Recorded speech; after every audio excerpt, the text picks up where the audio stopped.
Hi, everyone, and a massive welcome to the next episode here on InfoSec Live of the CISO Experience. My name's Simon Linstead, host and founder of the InfoSec Live community, and I'm very excited to be talking with another of our industry's top leaders today. But before we begin, if you're watching this live, please do like and subscribe. We do try to make these events as interactive as possible, so please make sure you also drop any questions or comments in the chat. And if you're watching the replay, please do still drop your thoughts and comments in, as they really do help us shape any future events. So, breath back. Time to talk about the InfoSec Live community quickly. We are an independent social network, for those that don't know, of 3,000 cyber professionals, all sharing best ideas and practice. And we've been creating content now on YouTube for just under a year. I'm very excited to announce, as of a couple of weeks ago, we qualified for the YouTube Partner Program with over 2,000 subscribers, 5,000 hours of content viewed. So a massive thank you to everyone in our amazing community for tuning in and making this success possible. And you should also see now new and exciting ways to support the YouTube community and our new scholarship scheme, which launched this weekend, with 7 community members being selected for a bespoke and funded pathway. And those things are the ability to purchase super stickers in the YouTube chat if you want to bump your question up, and 3 tiers of membership allowing you to show your support in any way that you can. And while we're on the membership, a special thank you to our latest 2 members, Peter Ellerman and Joshua Copeland. Thank you. Your support is very, very much appreciated. So again, huge thanks for supporting the community. Whether you join or not, being here and engaging with our content is what really matters. And for us to keep bringing you valuable and informative content, got to say a big thanks to the support of our amazing sponsor, Bramfit Technology Labs. Bramfit are an international cybersecurity consultancy leading the way in innovation and cyber resilience, with their entire team being owner-managed and working on a linear structure, drawing expertise from the military, government, finance, and technology industry. Together, they provide support and collaboration to those who protect company assets and sensitive data. They lead in technical cybersecurity consulting, focused on embedding a culture of security with their clients. And through research, education, and execution, Bramfit helps to protect your systems and reputation. And a recent quote from the CEO, Lewis Bramfit: if you're a CISO suffering from Big Four fatigue, do reach out to Bramfit today to see how they can help. I'll make sure I drop their link in the chat. But now it's time for the show. So let's bring on our first guest, or our guest today, should I say. And I'm very honored and excited to be joined today by Steve Hindle. Steve, I'm not going to do your introductions normal today because you are one of the funniest, entertaining, nicest people I've met. So I'm going to bring you on and let you do it yourself. Steve, how are you? I'm all right, Simon. Cheers. Thanks very much. All I can say to that is what an intro. If you live community, you need to. It's been like everything. Oh, I think I'm losing you, Steve. Let me just check. I think Steve might be having some connection issues. Unless it's really putting the word community. Hold on, folks. Connection issues. Okay, well, I think Steve has got some problems with his network. So, is he back? Are you back, Steve? Definitely me, I think. Is it you? It is you, I think. Yeah, I think it could be. What I'm going to do then, Steve, while you sort that out, is now where did I put this? Hold on one second, everybody. For those that are waiting for Steve's introduction, seeing as his connection's just dropped off, for those that don't know him, Steve is an industry leader, presenter, change agent, and champion for diversity and empowerment, a seasoned global security executive with a reputation for delivering Fortune 100 to 500 companies' infrastructure on a solid foundation of security, resilience, and adaptability. And he's back, so I'm going to let him finish off the intro. Here he is. Hey, Steve. And it is, and all on my side. Yeah, absolutely. Was it you? CISOs can't get the bandwidth. That's why we're all back in the office. That's what it is. I'm convinced it's me. So I'm really glad to be here. If you guys haven't joined the InfoSec Live community, you need to. Simon is true. Oh, he's gone. He's gone again. I think what Steve was going to say is if you haven't joined the InfoSec Live community, please do. And while Steve's now come back, I'm going to get you all a link to drop in the chat so you can join the InfoSec Live community should you so wish. Are you back with us, Steve? I'm hoping so. I don't know. I'm trying to keep hands off keyboard. Yeah, just don't touch anything. That's where I always go wrong. So I think it's actually don't say anything. It's every time I open my mouth, it's like, nah, fuck this guy. Please do keep speaking. So I was just off the back of what you said about the InfoSec Live community, I'm just trying to multitask and get the link to join. Here we go, which I will drop in the chat. Now, Steve, before we start then, do you want to just give all of our viewers who don't know who you are a bit of background about yourself and how you've got to where you are? Sure. And what I'm right now is I'm pausing I'm pausing every single bit of technology I've got in the background to say, stop interfering with this amazing gentleman's podcast. All right. Yeah. So if I'm still with you, I see yellow bars at the top. I've been working in the security field for several decades now. I'm coming up on just exited a 25-year career with one of the world's largest BPOs, securing infrastructure around the world for your favorite brands, the phone that you hold in the hand, the telephone network you work on, your bank, your consoles your kids play on. 25 years is a long road for a shortcut for a lot of CISOs in the world, and I did it because every single day was different. I was very fortunate to have an incredible team working with me and supporting me, and I'm working with all of these different clients, building and securing 400 different pieces of infrastructure all around the globe, traveling everywhere and meeting people. I love these moments, these interactions, and it's what keeps me going. And long story to say, end of last year, took a change, decided to move on, work for a different organization, different pace. Now I'm with Mad Mobile and disrupting the payment space. I'm a big disruption, those me knows. I'm a Sex Pistols kind of guy. So F the system, let's do things differently. Let's not do things how they've always been done. And I did it all the way through my career. Always tried to find something new, something different. I'm not your average CISO. I'm not always chasing the shiny technologies or looking at the next big buzzword or whatever it may be. I just try to find the human element to security, because there's always a person at every single step of the kill chain. I'm a vehement hater of the phrase "humans are the weakest link." Anybody's that in the chat, I'll ban them. So yeah. So it is what it is. People are everything. They're everything. This interaction, everything. The word community, right? Every single thing that we should be doing as cybersecurity specialists, technologists, leaders, we should be driving home that first and best line of defense, that human firewall. And the only time we should be really punching it with technology is to make them cyborgs, to give them the augmented cyber bionics and give them the tools and the technologies to help defend the rest of us. And my goodness, I'm now in awe because some of the people that have been incredibly instrumental on my journey are actually here in the chat. Hi, Donna. Donna, help me actually jump in? Let me jump in quickly, do. because otherwise I'll talk you to death. No, I like that. It's normally me doing all the talking, so I love having you on, not just for that reason. I'm trying to give you a break, brother. Also, I think you need it. I know.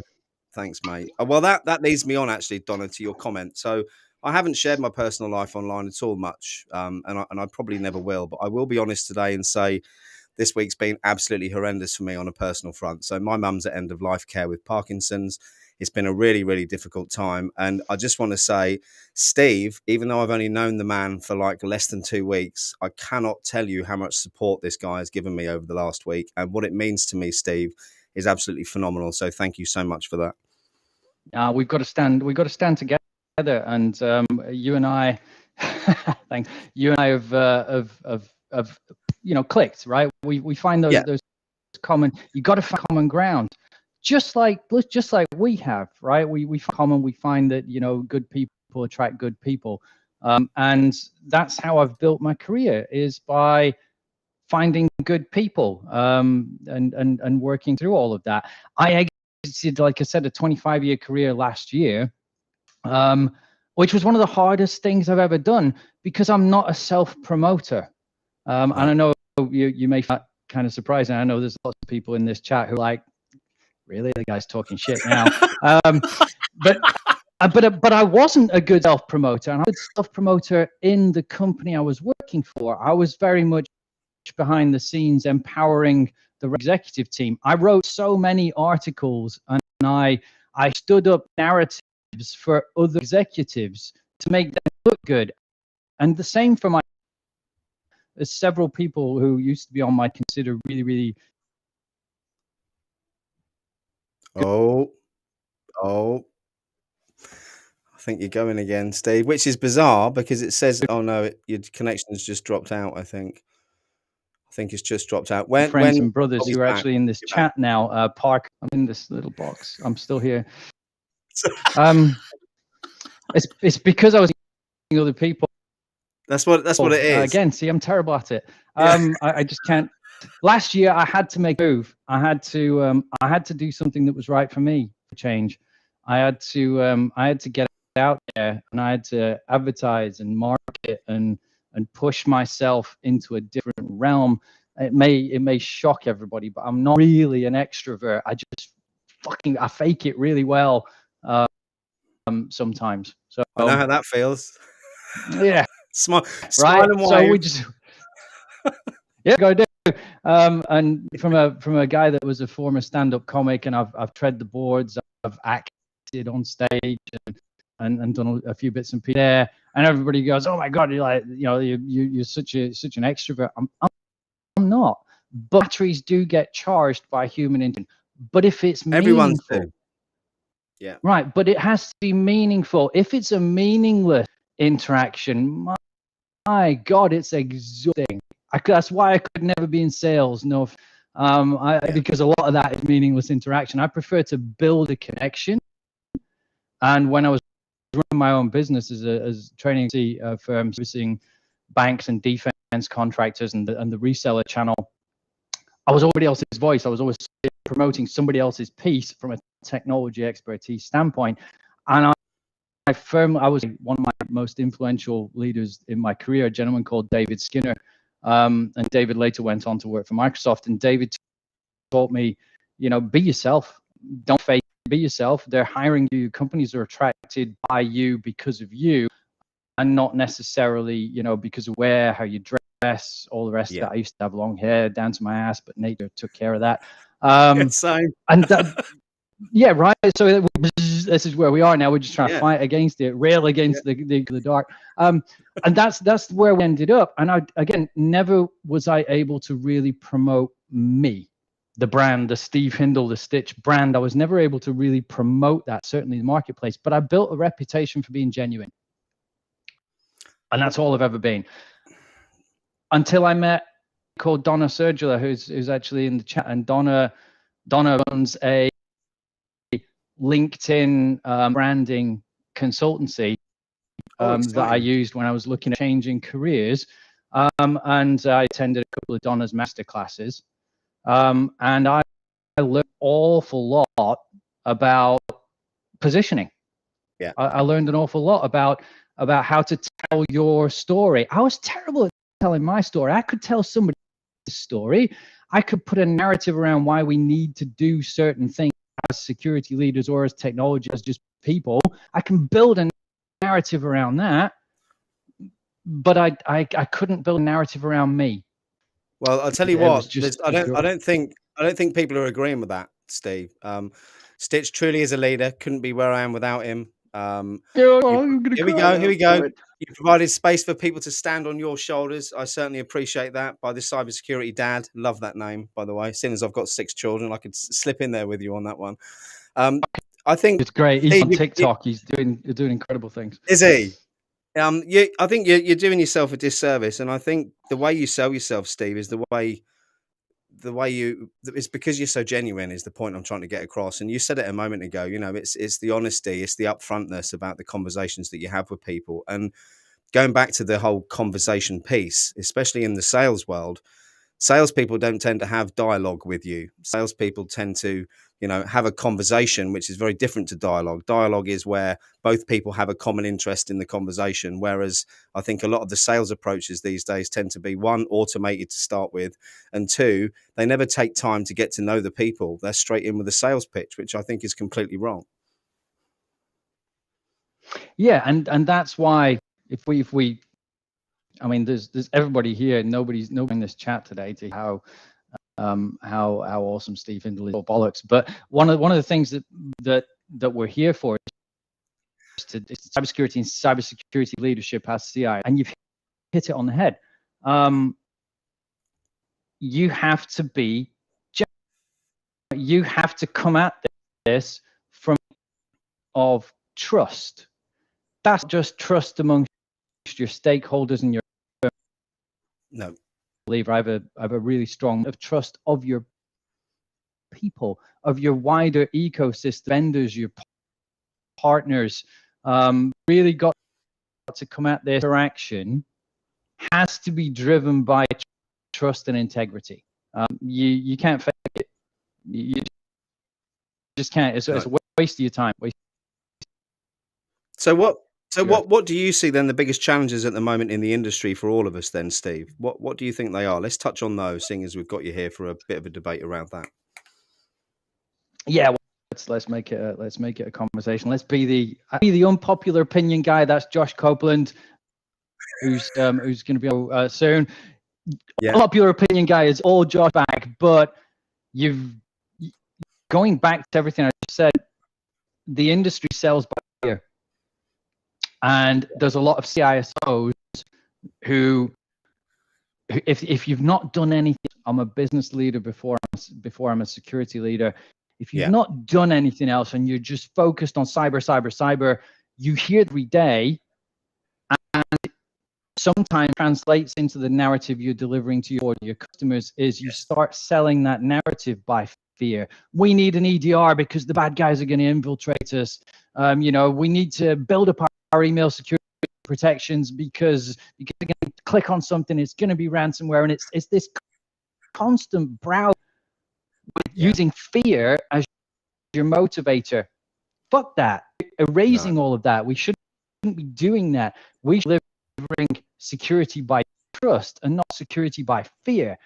I'm not going to turn around the FO, invest in a very expensive technology, or engage with a partner or an MSSP or whatever it may be. I'm not going to do that by selling by fear. I'm going to do saying how much it can improve the post company, how much it can build confidence and trust amongst our clients, right? How we can help our people secure the business instead of turning around nation state level ransomware threat actors. But there's a lot of people that do that, and I hope there's nobody on the chat. I've got the chat window in case anybody wonders. I can't see any that I know. I mean, I've had this conversation with you before and mentioned it on every bloody live stream the last few weeks. But for me, the first cybersecurity conference I went to was RSAC this year, and big thanks to Bramfit for flying me over there for that. It was a great experience, but what was disappointing was the vendor hall, and the fact that hardly or very few of them. There was one right? Running the gauntlet of vendors. There was one guy actually. I'll do a bit of a name drop for him as well. His name's Ido Gaynor, Israeli guy, and he's got a company called CISO, which does cater for the CISO market. And he actually seemed to be there addressing a problem rather than selling a solution that they haven't even discussed the problem for, which seemed to be a lot of the stalls that I walked past. No, that's fair, and you kind of. I'll lead on a little bit from that. I work with a gentleman called Josh Cohen, who is the part of the Israeli mission with the Israeli embassy in Washington. And they have a group called Merlin Ventures. So much cyber tech talent, and I say that not from a human perspective, just a technology perspective. There's so much good technology coming out of Israel. It's a lot of people have come from the military, from the Israeli military, which is huge, right? Massive cyber piece, and then pushing everything down from that. A brotherhood, which is a massive brotherhood and sisterhood, coming out of that and building a tech security company, understanding what makes that's why Israel's actually leading the world right now in cyber innovation. And they get it because they're focused on the people through technology, and I'm a big fan. I'm always engaged. Well, it goes back to what you said earlier, Steve, about your past experience of running a business, your consultancy business and other businesses that you've had, and how valuable that's been in your role as a CISO. And I think it's missing from some CISOs out there, without a doubt. That sole technology on focus and not the human aspect, not engaging the board in a way that they understand. And again, the only way you're ever going to do that is by building up trust and relationships, isn't it? No, absolutely. I'm seeing red bars and yellow bars, so I hope you still got me. As long as I Still not I've got you. Simon. I've got you. You're standing very still, but I've got you. Yeah. Move. I think it's the pasty whiteness. It's just bouncing bandwidth looking for. The issues I looked bright red earlier, so I don't know what's going on my end. But that I've got is we've got to build the narrative, and again, fortunate. Our experience has been very, very fortunate to me. Build the narrative audience. As a stand-up comic, heckled to death, it's the first gigs in the world. I couldn't do it for a living. Know your audience. You know, you've got a joke that's appropriate to the room, and I lead with humor as well. This in leaking to or too dry, bad stuff, right? Too dry, too C universe. It's not the MC.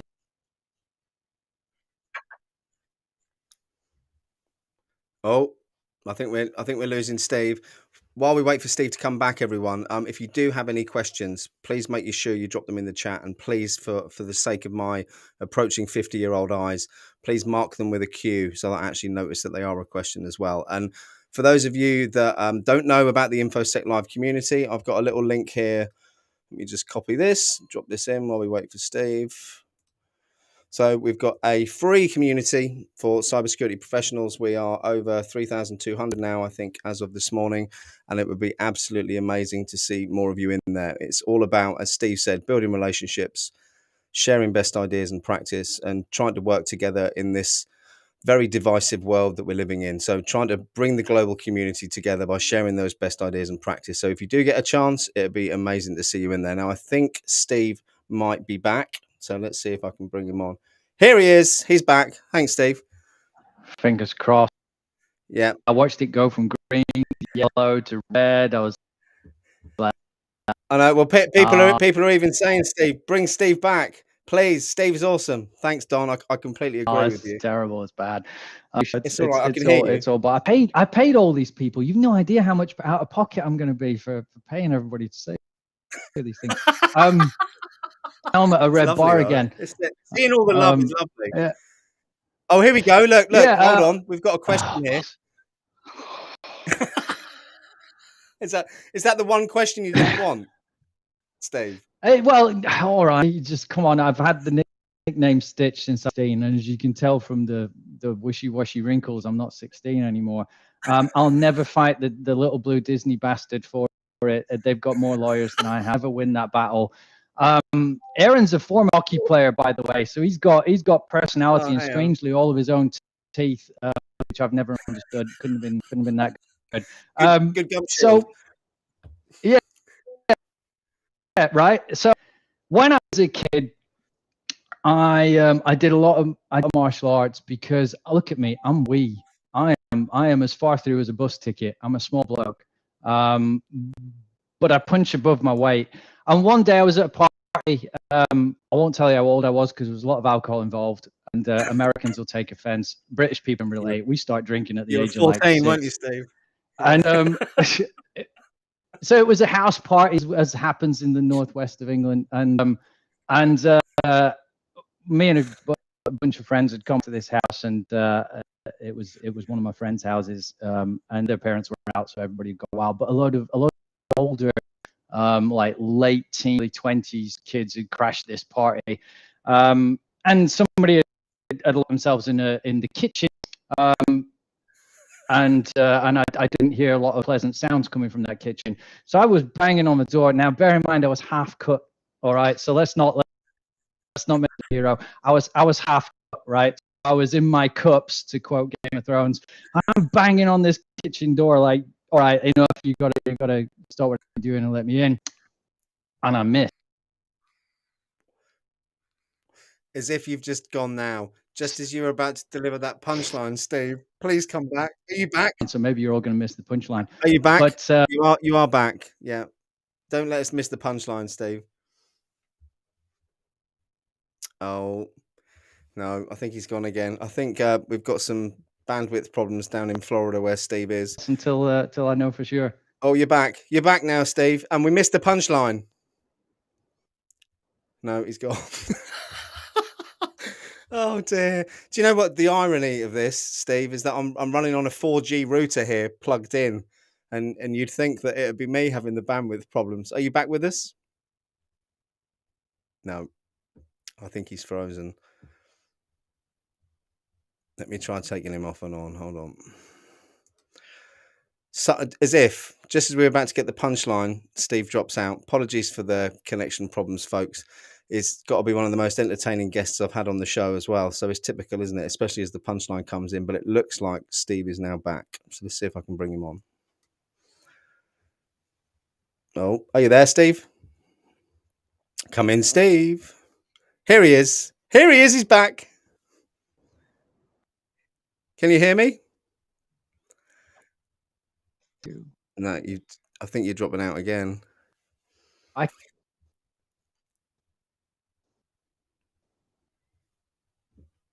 No. Hold on. Bear with us, folks.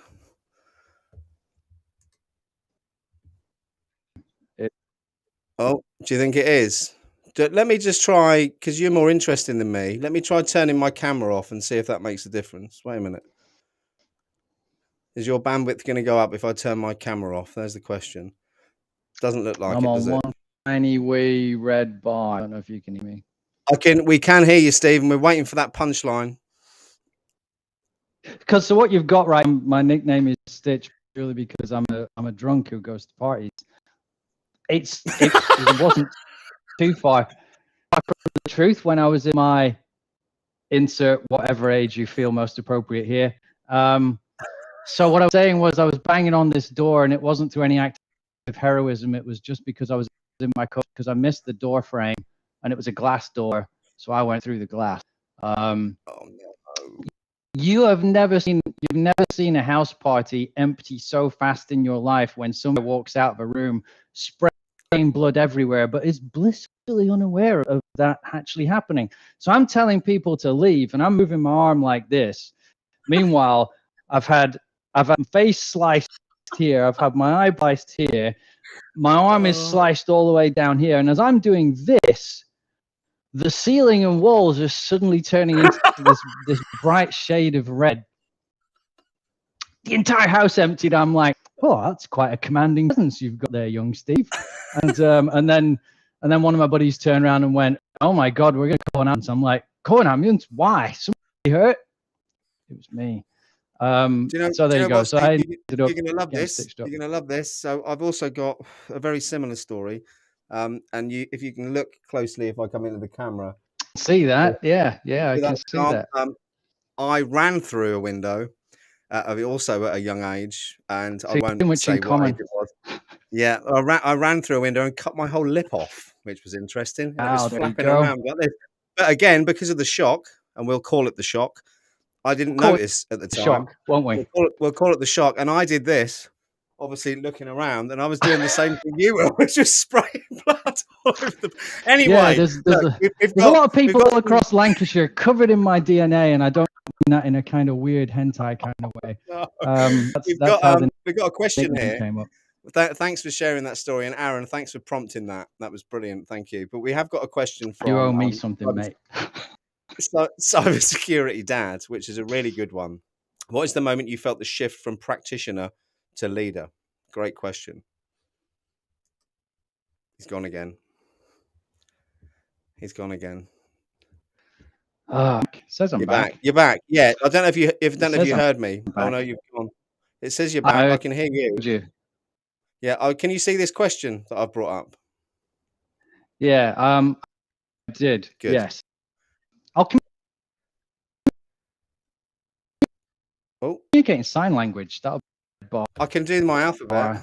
Frozen video. Maybe you can, or yeah. I can hear you. The cybersecurity Dad reckons you're dodging his question. By the way, he's just given it a lot of thought. I think is what it actually is. You're back now. Are you back? I can hear you, Steve. Oh, Gregor, I'm glad you're finding it funny, my friend. Actually, while we've got a bit of a break, when you had to lead a team of experts in their field, yeah, great answer. I can hear. I think he's gone. While we've got Gregor up, I'd just like to say a big thanks to you as well, Gregor, for the support that you've shown me this week. It's very, very much appreciated. It really is. And Tristan, it's a real shame Stitch Connection is balked today. Would be worth revisiting. Is he a true Jedi Master of Security? I completely agree with you, Tristan. And hopefully, I think we've got full bars now as well. This is exciting. Yeah, temporarily. Can you hear me? I can hear you. Like the guy can you hear me? Yeah, that's great. I can. I've got to watch my now. I'm known for that. I think it's YouTube. Every time I do an expletive, which being Scottish is every other word, it's like that's what's happening. Dodging Parker's question. I'm not really. I transition practitioner to leader actually quite early in my career. I've always been the kid in the playground amongst the other kids that would tell stories, and I was always the talker, and that actually a lot of my career. IT guy's not known for being talkative, but transitioning from practitioner to leader was actually relatively straightforward. It was actually something I found I couldn't necessarily help. I started developing a team, and it's how I've driven, just like you, Simon, how we build those communities. Yeah. Either seeking out or accidentally. On Twitter, I'd recommend you all follow him. It's called the Acid CISO, and it's a really good account. That's how I felt I was. I'll type it into the chat. I've got my old school pen and paper here. Look. Until CISO on Twitter, because that's actually Parker how and by when I say into the cyber dad. Yeah. So cyber dad, that's how I is actually accidentally because it's about connections, and leadership is just about connections, connecting with your people. Be human. Cybersecurity dad Parker over here, he is one of the most human people, one of the most genuine people I've ever met, and it's absolutely shocking when you meet Cyber Dad, because I only ever knew him through sessions like this, through Zoom remotely, and then one day we were all together as a team, and I walked into a room, and this bearded individual sat in one of the chairs, stood up, and I'm going like this. Oh, hi, please to me. I'm not a tiny guy, average height, but holy cow, Cyber Dad is he is a titan among men. He's huge, and there are people who've been very fortunate to call brothers and friends through my career. Tristan, who always spells everything with a Y whenever online. Tristan, who's in the chat here, a gentleman called Tim, spelled with a Y. I think there's something we can do with that. I've known Tim for years as well, and again, it's that accidental piece. Be human, be a team player, but lift people up. Yeah, lift people up.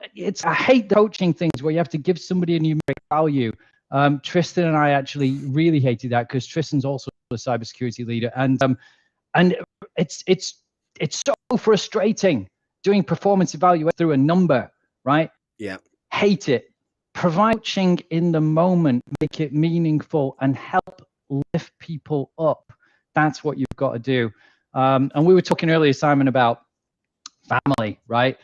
And I hate it when a firm says, "Oh, we're all like family." That means basically what you realize that a lot of domestic abuse happens from in the family, right? Are we saying that we're family because we abuse our people? Or are we saying that we're family because in times of need we all band together and lift them up? It's because they got a ping pong table in the canteen. That's what it is. That's right, and bad coffee. But to that point, that's where you immediately see the difference between leadership and management, and it is a gulf. It is a huge gulf between the two. Yeah. I don't claim to be a good leader. I'm not going to be the guy that turns around and says I do about leadership. I can't. I've got a huge piles of books. I'm an avid reader. Piles of books here which can teach people about leadership. I met a wonderful lady, former intelligence like I was, a wonderful lady who's written the leadership pin code. Recommend anybody out there reads it. I have it in front of me. In fact, right here. There you go. Leadership pin code. And she's British, by the way. Dr. Nashater Solheim, there you go. This lady here teaches a lot about leadership, right? And she's former intelligence, so she's let's from a let's point of not data. talk about Britain and leadership today, Steve. Hey? Yeah, well, let's not. Here you go.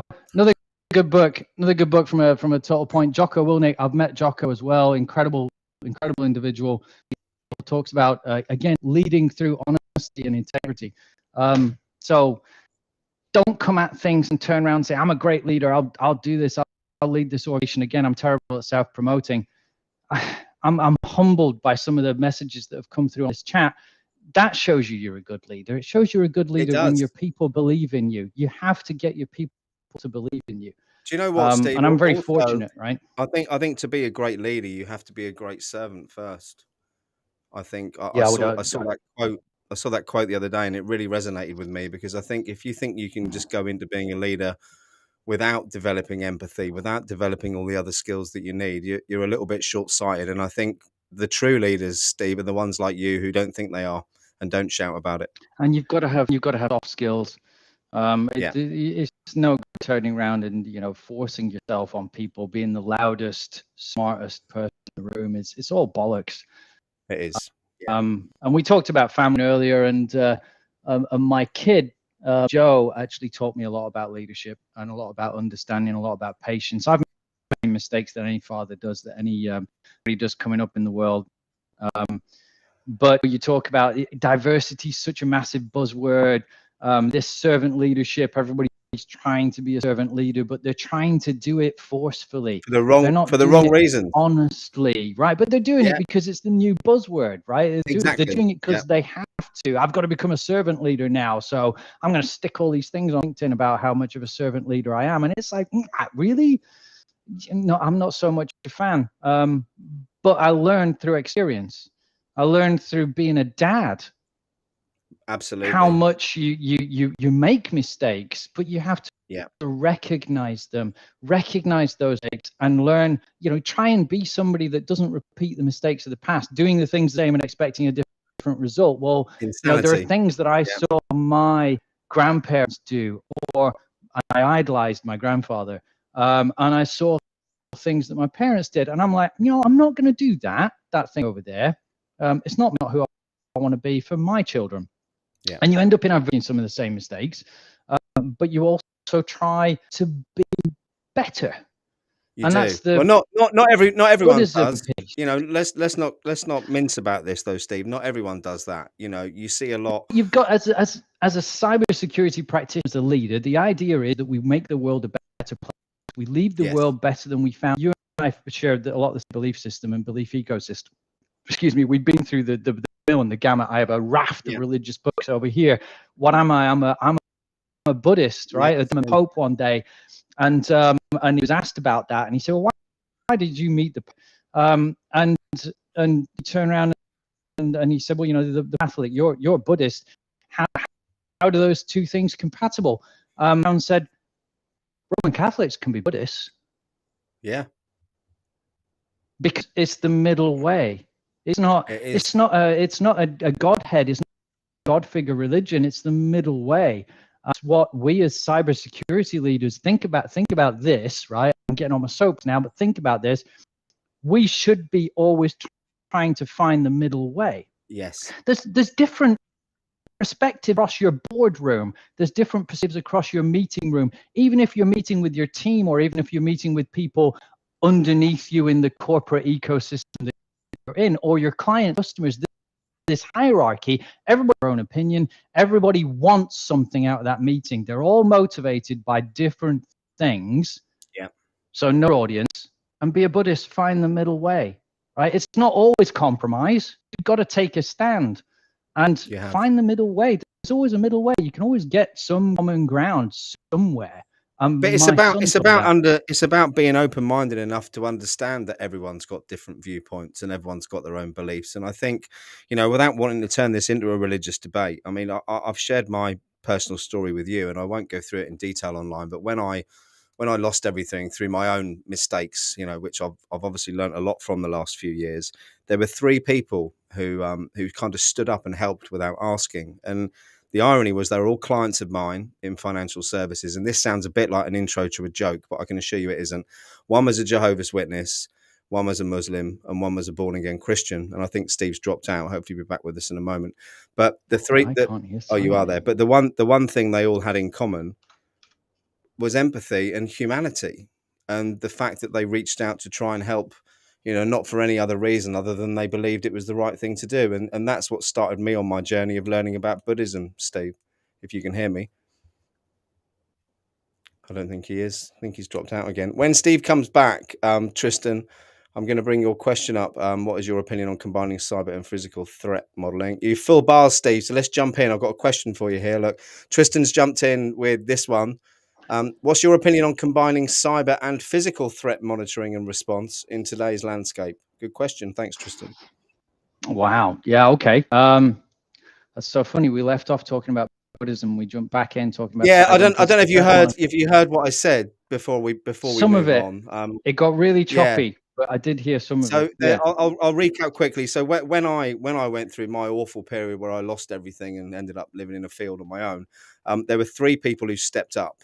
They were all clients of mine at the time who I suppose had become friends through that forming relationships. One was, and I said at the start, this sounds a bit like an intro to a joke, but it isn't. One was a Buddhist. No, sorry, one wasn't a Buddhist. One was a Jehovah's Witness. One was a Muslim, and one was a born-again Christian.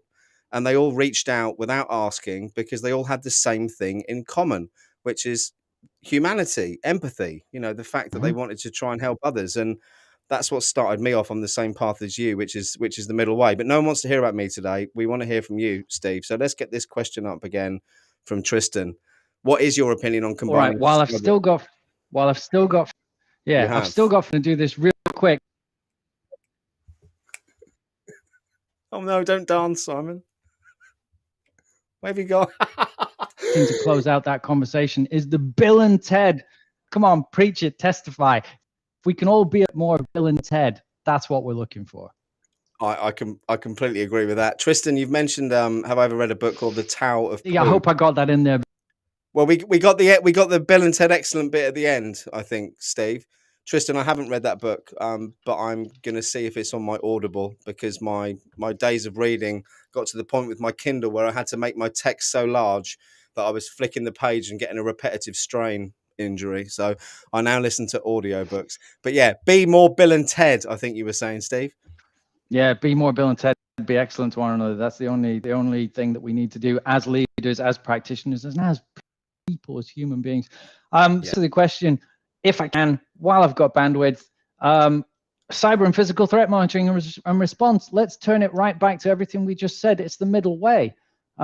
There's a human being in every stage of the kill chain, right? From the inflection point to the prevention point to the incursion point to the trigger, there is a human being at every stage of that.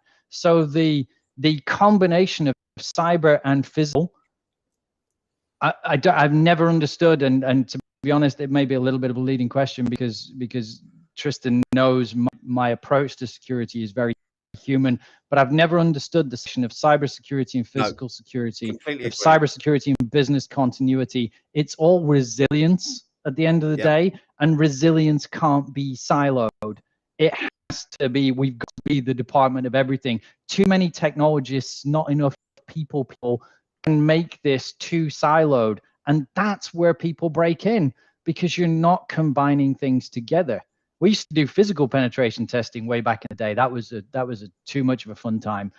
That's why I wanted to be a pen tester, Steve, for the red team. Right. That's what I was desperate to do. Yeah. Right. But it proves how far you can get with something as simple as a boiler suit and a clipboard.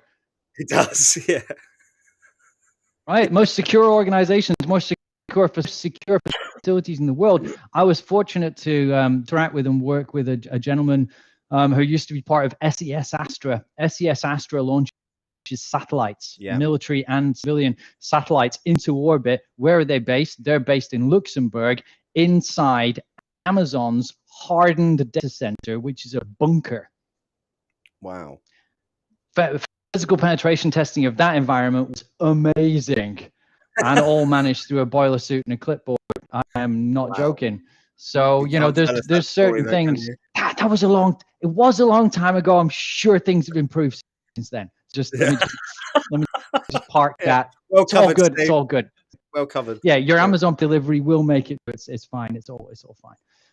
But I hope that Tristan, I hope that answers your question. I hope I haven't misstepped. I haven't misstepped any of that. I mean, it makes. I mean, the thing is, I suppose, the industry is still in its infancy, and it started off as a subset of IT. Didn't it? Let's be honest, the security side, and it makes absolute sense to bring that all together. And I think at some point, surely it will have to be all brought together, because having it siloed just doesn't make any sense at all to me. But then I'm No. not the cyber expert, but I do want to. We've only got about 10 minutes Well, left, and I want to. think you're not, but I think you'd be surprised, Simon, at just Well, how I'm good you feel. definitely not. I've definitely learned loads and loads over the past 2 to 3 years, and I think I've learned more from speaking to people like yourself than I have from any books I've read. Is my honest answer. But I people learned a tend lot. to think too much emphasis on cyber in cybersecurity. Yes. And that's where people go wrong, is they think to gain tons of certifications and they think they have to gain all this kind of stuff. And that's our role as gatekeepers and leaders in the industry. We set the bar too It high. is. And you know Drop what? that bar.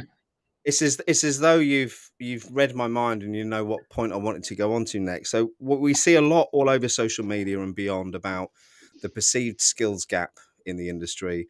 I know from speaking to you off camera that you've been pretty successful in the recruitment space in finding the staff that you need for your organizations. Why is it that so many organizations are struggling with that at the moment? Is it a skills gap or is it something deeper?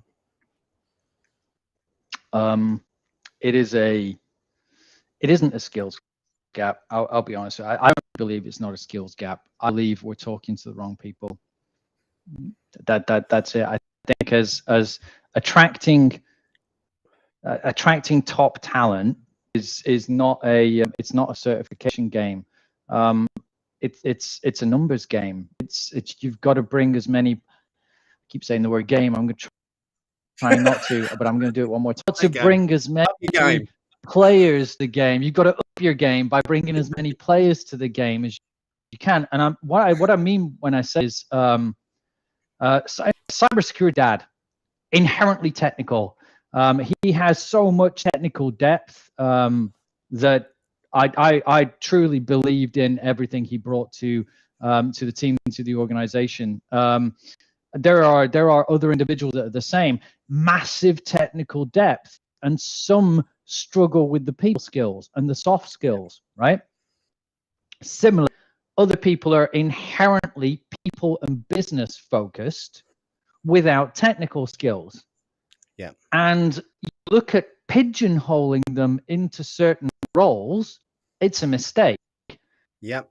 We should all be together and making a well-rounded and diverse team. See, there's that diversity piece coming in again. It should be diverse of your ethnic background, your perspectives, your gender, your sexual orientation. I realize I'm coming at this from a shaky foundation. You're looking at me as a pasty white guy leadership team, but I'm a member of the LGBT community. I'm not just an ally, right? I've become more outspoken about that over years, and likewise, when I had a large team, again, emphasis on large team, the majority of that team is made up of in leadership positions. Yeah. Because it doesn't matter. And if it mattered, then you're approaching from a numbers game. You're not approaching it from a place that actually means anything. Do you know what, Steve? Be diverse, not for the sake of being diverse. Yes, well, that's what I was going to interrupt and say. You see, diversity has become such a buzzword. No, not at all. Diversity has become such a buzzword that people, I think, sometimes get it wrong. You know, the importance of diversity is absolutely huge, and it isn't to tick boxes. It's to provide strength within an organization from different skill sets, and that's true diversity. And I think cybersecurity dad, you've made another amazing comment there. Talent has to be trained. You can't expect everyone else to foster talent for you to take. And I think that's something I'm seeing in the industry at the moment, is that people want off the shelf ready people to wheel in, you know, to kind of do the job. But equally, all the CISOs, without fail, that I've spoken to over the last few months, they've all said the same thing, which is that they'd rather hire on potential and attitude than they would on certifications and qualifications. Yeah, 100%. I took a pure IT guy who was a backup system administrator within the company, who turned around to me and said, "I'd love to work in security." And I sat down and got to know him, right? And not just look at him and go, "I don't necessarily need an IT guy right now." That would have been a mistake. He became one of my leaders in my organization because he was incredibly people driven, and I needed people who were people driven. Organization with more people and more talent. We've been former journalists. I've taken on people who have come from Jennifer Edelston, who is somewhere in the chat and has gone very quiet. I don't know if she's still here, but Jen was a former factual individual. She came in from a CPA. She could have been a CFO, quite frankly, and she came in and built an enormous operational compliance function. It's like recognize talent, not in, hey Jen, I'm glad you're still here. See, I'm blowing smoke up your kilt. But recognize talent, right? Recognize talent for what it is, how you can close that perceived skills gap by diversity of perspective, right? All manner, all walks, all backgrounds, all skills have something to be brought to the table. And then once they're in, to quote cybersecurity dad, train them up. Absolutely train them up. And sure, Greg, I have a collection of books here. I'll put a couple, if you like, a couple of books which have made a difference to me into the chat. I will absolutely do that, and we can get it in there. One more book I'll mention, which really helped me as well, is something I was told to read. Another gentleman who's former special forces, who was a recruiter that I was talking to. He turned around for the next step in your career.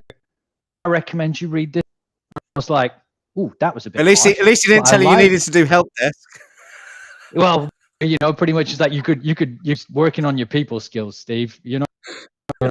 He turns like, I threw up on him in one of my meetings because I was just desperate, right? And I was told a gentleman called John Stewart, former security executive, John turned around to me and said, "When you're looking for your next opportunity, look with a urgency, but don't look with a sense of desperation." I was like, "Oh my God," and I realized what I was doing wrong, because I met with this other gentleman who was a recruiter. When I met with him, I just threw up on him. "Who are you?" I was like, blah, threw up on him with every experience I'd ever had. Like, "Well, I've no idea what your brand is. Thank you, Donna, for helping me form up my brand." He told me to read this book. I'll quickly dive off screen and get it. Yeah, no worries. Yeah, thanks. Which Steve. is, and this is the book, but you can tell. You see, I flagged them, right? So, anybody who's looking to break into a more executive role, read this. Okay, just read this book, Rites of Passage. It's called Rites of Passive Job Changing. John Lucht, the author, unfortunately passed away a few years ago in his 80s, and right before he passed away, he revised the book, because this talks about things like and doing a lot of stuff with technology that's path. Its name is John Lucht, JOHNLUCHT, and hopefully I'm in the right window. Yeah, I am. There you go. Lovely. Really good book. Some of the stuff is dated based on technology, but right before he died in his 80s, he updated the book. I was like, so passionate about helping people in their careers that he updated the book right on his deathbed before he passed. Incredible book. Story, really, really valuable. And the recruiter that I was talking to, as much as he delivered really harsh, tough love, he was right. I wasn't ready. And I didn't know how to start making myself ready. I'd had a lot of diverse experience. You and I've talked about this, leading massive crises around the world, former intelligence. So I have an intelligence background. I've never military. I have a load of bits of my body missing. I could never be in the military, but instead I and serve the government. And I signed the Secrets Act. So some of the stuff I've done in my life, which has been really quite interesting. Yeah. But if I was to tell that story in one go, which I was doing, it's just noise. So that's where Donna helped me build my brand and more person. Here's what Steve Hindle delivers if you hire Steve Hindle. So I had to. I think I need to speak to Donna. I think I need to talk to Donna, Steve. She sounds like she knows what she's doing. That's for sure. Yeah, but I learned that the hard way, Simon, because you're really good at this, right? Thank you. You're really good at seeing the path, bringing things to the fore, like building the InfoSec Live community.